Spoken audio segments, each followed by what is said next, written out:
probably wondering what could possibly need 17 stacks of doors.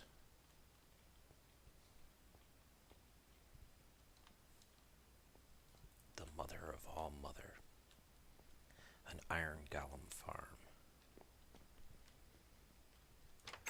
13 villages, all interstacked. The Iron Trench. Yes, this is what I'm building. And I'm building it way up high. Hello, spawn. So, with a little help of dropping some dirt along, I found out where our spawn chunks are, and just off in the distance you can see the boundary of one. Put a little marker, and I don't have anything to get across. There's another one.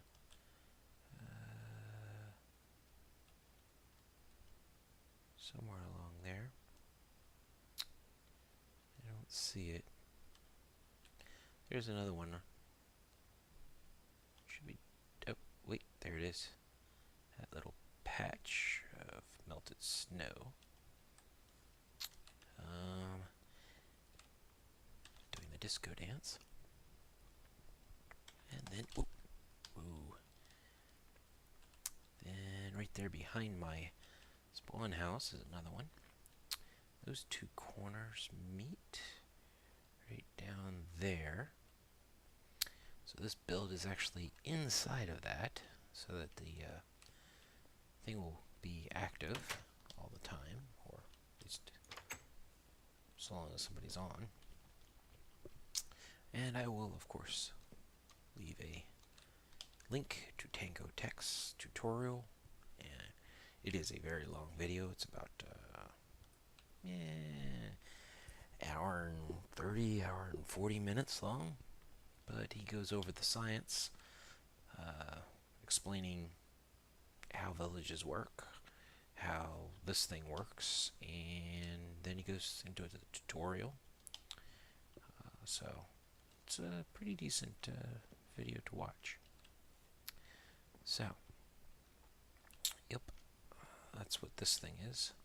And if you're wondering, what's that over there? Well, this is actually a two-part build. The thing auto remakes itself, basically. He had created a multi-village in one little area before, but apparently it all became one great big village. Well, after a while, so will this one. And when that happens, it's smart enough with the redstone to auto-rebuild itself. It will destroy all the villages and then recreate them, and that's what that over there is. That'll be another building over there. Again, if you watch the video, he explains it all. It's very interesting. Like I say, definitely worth a watch. But yes, basically, I'm building slightly different. He did not have any lighting in the floors. He actually used torches. And in the world download, the first thing I noticed was zombies spawning inside here where these doors are. This is the door layout on this level. So there'll be 5 on that side and 4 on this side for each of these blocks. This is the actual village section of this whole build. So there'll be doors this entire way. And then back here there will be some redstone. And if you're wondering, whoa, Dev, what about all the houses that spawn and their doors? Well, that is why we are as high as we are. 3, you'll see that we're at about Y170 right here, um, which puts the closest door, one of my doors, a long distance away. In fact, those doors, there'll be doors along that entire scaffolding. They'll be far enough away that that will not interfere with the village creating process. Now, this is not something that I'm going to show and show and show and show like I did with the witch farm. I got started on this, trying to make the first one, and then the floors. With the pumpkins, you have to put blocks down and then put the pumpkins down and then take the blocks out. But I wanted to get the floors done. The wood, we've got the wood. I've got plenty of stone. There's a bunch of other items that are needed. I've already gone through 4 stacks of glowstone. Need to get some more. I'm probably going to have to go AFK at the witch farm. But we need, gonna need to get villagers up here, breed them up, a few other things. So it's basically just, I'll probably bring you back a couple times, as progress goes. But yeah, once this thing gets running, I'm going to have a silo that will be on, drop down here, it will be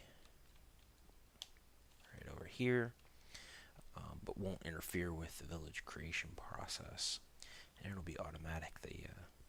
It'll just fill up. Looking at about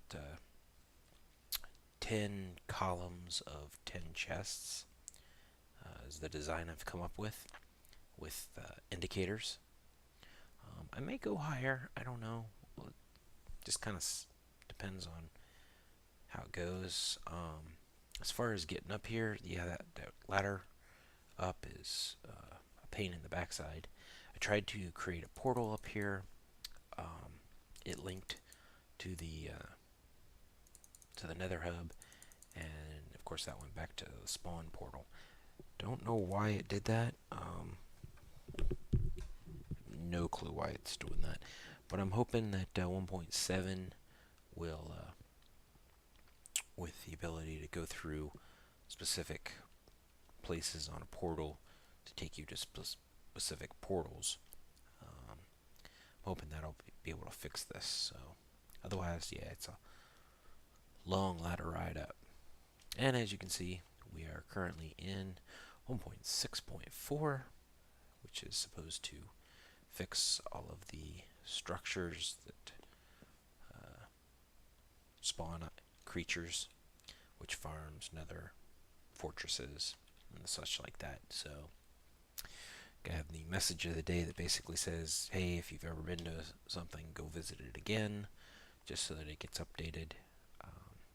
I have not been to the Blaze Farm, but I intend to here soon. As you can see, my pick is starting to take significant damage, so I'm going to need to go get some levels and get it repaired up. So I just wanted to record a quick one, and not sure what the rest of this episode will be, but this is definitely it is a long-term project, but it is also pulling together fairly quickly. I think what's going to take the longest is going to be putting down the doors. Honestly, the redstone, while it's a lot of redstone that needs to be done, his tutorial is very, very well laid out. Plus, I have the world download to refer to, so yeah, shouldn't be too bad. So, Alright, well, I will bring you back when there's something else to report. While I'm up here, just realized that some of you are probably wondering what I meant by spawn chunks. Um, Spawn chunks, first off, the the crafting bench, or the shadow crafting bench, that's the actual area that anybody that spawns into the world, that's where they will spawn. And or if somebody's bed is destroyed or obstructed, that's where they'll end up spawning at. Spawn chunks are actually some additional chunks. That's actually a total of 4 chunks right there. Um, but the spawn chunks are additional chunks that stay active so long as someone is on the server and is in the overworld. And the easiest, well, okay, there's several ways to figure out where these spawn chunks are. One being oops, getting dark here. A couple different mods out there that will highlight the spawn chunks for you. Another way, and it's the way that I discovered it, was to just basically,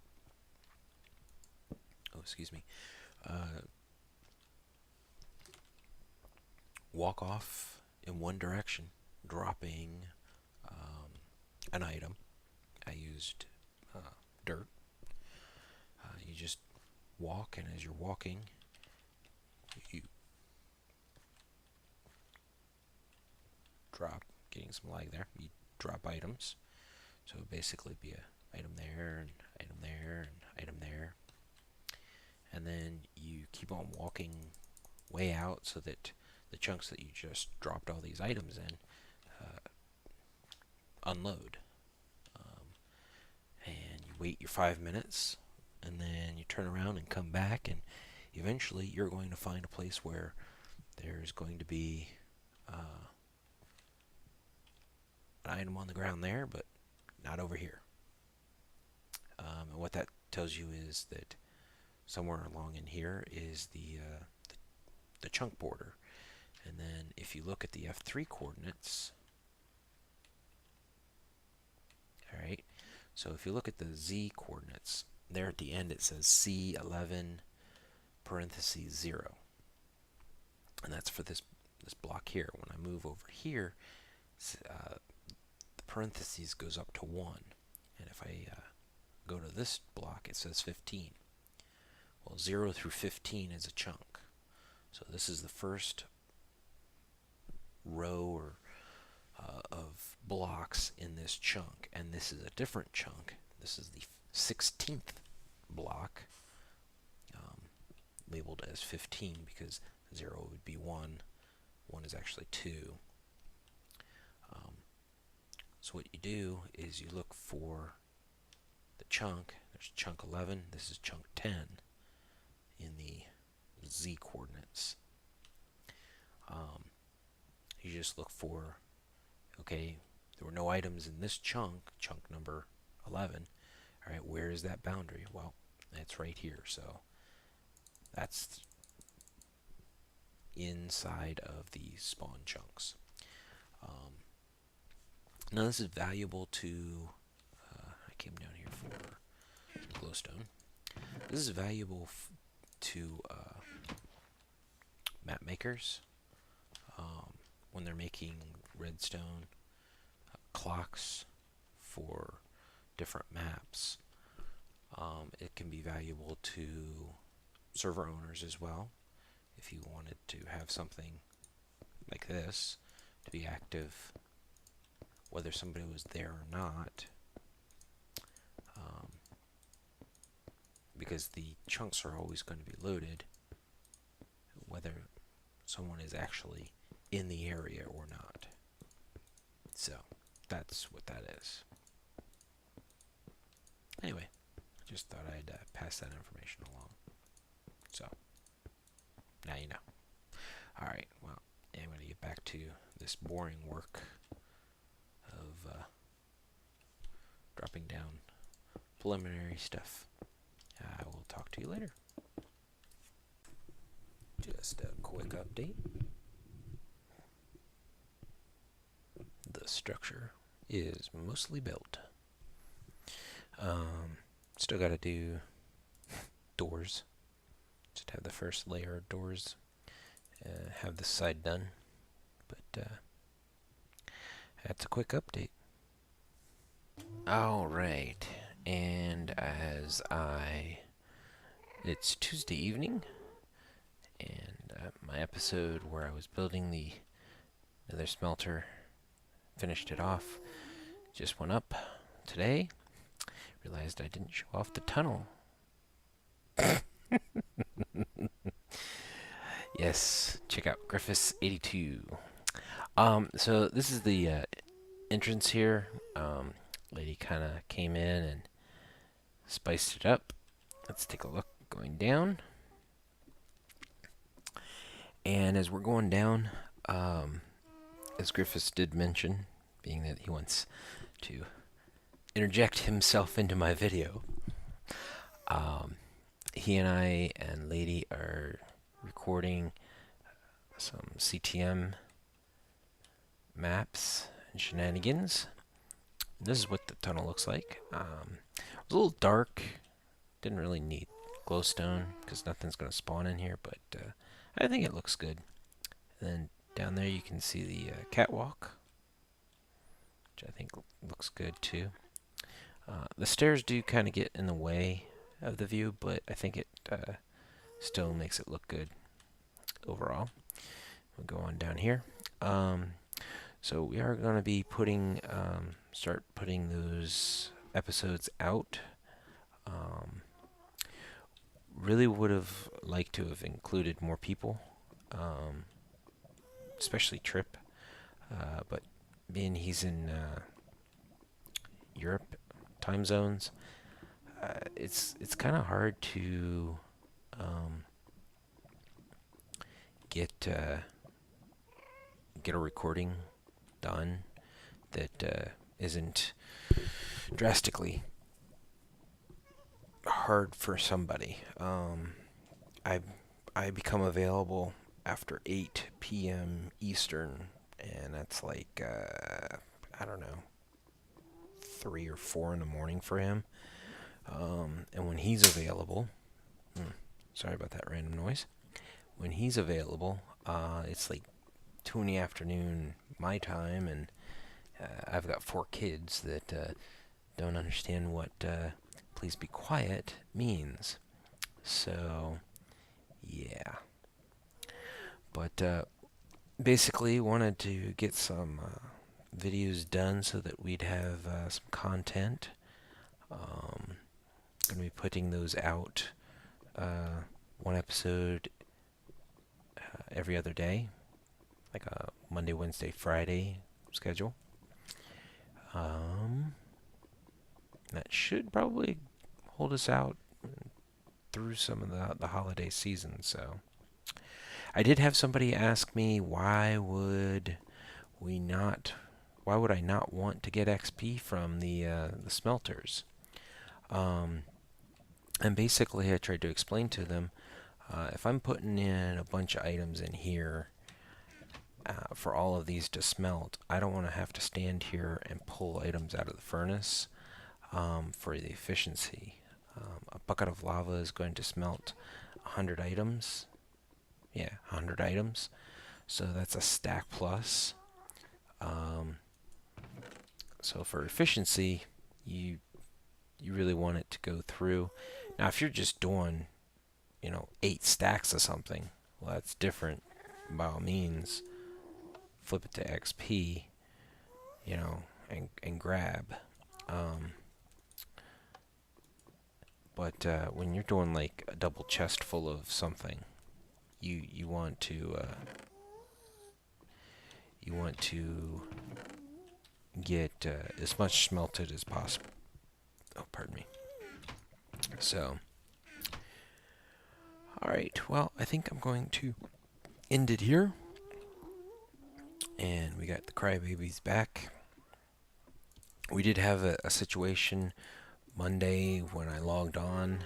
I went to the witch farm to get some more glowstone, because definitely going through a lot on the iron golem farm, and nothing was spawning. I was like, okay. So I ran to the end of the little road that I had made, and nothing was spawning there. I was like, okay, this is unusual. I'm the only one on the server. It's nighttime. It's pitch black. There should be tons of mobs around. So I started going everywhere in the world, and there were no mobs anywhere. Come to find out, it's an old known bug. There we go. A very old known bug that has to do with the server view distance. And for whatever reason, apparently I had it set too low, and so it was causing some problems. So increased the view distance, and mobs started spawning. So this is I don't remember if I've shown this off. I think I have. I'll have to double check. But that's the dragon egg kind of monument. And there's the iron trench loading up. Well, not all 704 doors, because there's 32 doors missing. Oop, creeper. Creeping. The wing has not been created yet, but I am getting to the redstoning piece of the build. Basically, I'm watching a bit of his video, building it, watching this bit, building it. So it's kind of a slow process, but yep, it's coming along. So, alright, with that, thanks for watching, and be on the lookout for CTM episode sometime next week.